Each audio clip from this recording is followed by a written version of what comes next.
হয়, মই বৰ্তমান উপস্থিত আছোঁ ঔগুৰি চাপৰি অঞ্চলত। যিহেতু ক'ব লাগিব যে যোৱাকালি যিটো দুৰ্ভাগ্যজনকভাৱে এটা ঘটনা সংঘটিত হ'ল, আমি পুৱা ভাগৰ পৰাই এই বাতৰি সম্প্ৰচাৰ কৰি আছিলোঁ। মই সমগ্ৰ দৃশ্য দেখুৱাব, মোৰ কেমেৰা পাৰ্চনে দেখুৱাব যে নিমামূৰ পৰিৱেশে বিৰাজ কৰিছে ঔগুৰি চাপৰি সেই অঞ্চলত।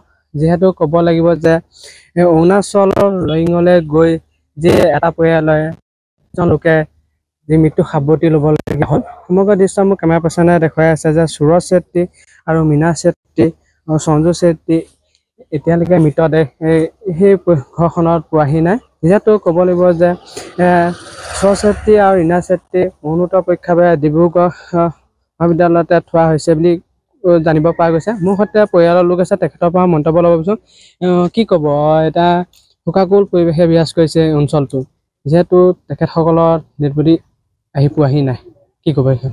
এতিয়া কম কি, এতিয়া কালি পৰহিৰ পৰা যেনেকুৱা ইয়াত হ'ল, এতিয়া ক'বলৈ গ'লে মানুহৰ মাত নাইকিয়া হৈছে, একো ভাষাই নাই ক'বলৈ।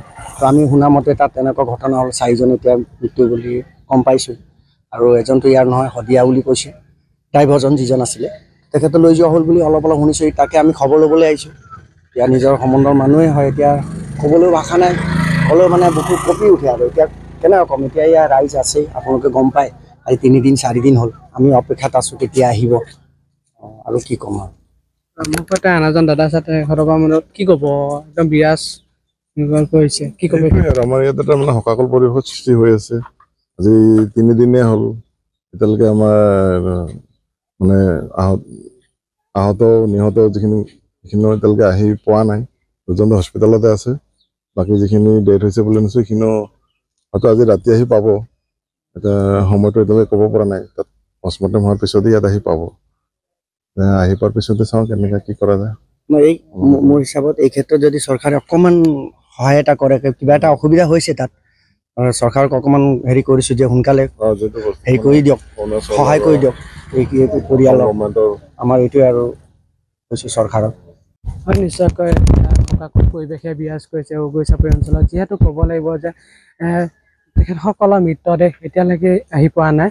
যিহেতু গম পোৱা মতে, জানিব পৰা মতে পোৱা গৈছে যে মৰঙী চকৰ বিষয়ে ইতিমধ্যে মৰণোত্তৰ পৰীক্ষাৰ বাবে যিটো পৰীক্ষা সমগ্ৰ কৰি থকা পৰিলক্ষিত হৈছে। সমগ্ৰ দৃশ্য মোৰ কেমেৰা পাৰ্চনে দেখুৱাই আছে যে এই শোকাকুল পৰিৱেশে বিৰাজ কৰিছে ঔগুৰি চাপৰি অঞ্চলত।